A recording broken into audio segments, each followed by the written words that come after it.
Turn to mental health. Tonight, we're taking a close look at a new study, and it shows America's kids are not okay. Good evening, and thanks so much for joining us live from downtown Raleigh. I'm Lauren Johnson. And I'm DeJuan Hogart in for Steve Daniels tonight. The mental health crisis playing out in families and schools all over the country, and kids are paying a price. Many of them are turning to unhealthy ways to cope with the stress they are dealing with. Janice Price joining us live tonight after speaking with health experts on the risk of substance misuse among teenagers.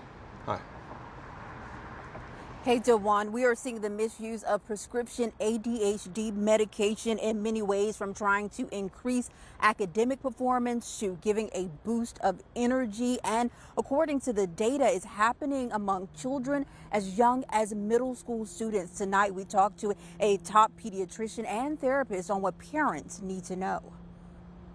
A new study released this week found 1 in 4 students reported misusing prescription stimulants that are used to treat attention deficit hyperactivity disorder, also known as ADHD. We spoke with Dr. Michael Steiner, pediatrician and chief of UNC's Children, who says substance misuse by adolescents is something they pay close attention to. These prescribed stimulant medicines are misused by some children. Notably, it's usually not the children for whom they were prescribed. It's usually other children who are able to get their hands on the medication. The study looked at 231,000 students from more than 3,200 public and private schools, focusing on 8th, 10th, and 12th graders. Bottom line, if used correctly, medications like Ritalin and Adderall are effective. But if not, Dr. Steiner says there are health risks associated with misuse. Children and adolescents who are appropriately prescribed these medications, they've been used for over 40 years and are incredibly safe under the watchful eye of a prescribing advanced practice provider or physician. But with misuse, there are risks. There can be cardiac risks. The study also found middle school students were more likely to misuse the stimulants more than high school students.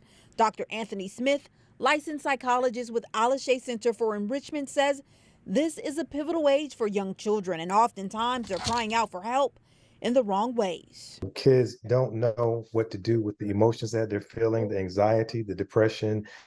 The symptoms of those two issues are causing a lot of situations where kids don't know what to do and how to do it. So we need to get them healthier ways to understand how to cope.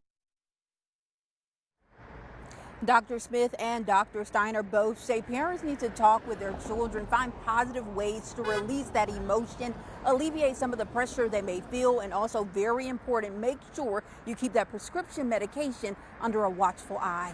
In Raleigh, Janice Price, ABC 11 Eyewitness News.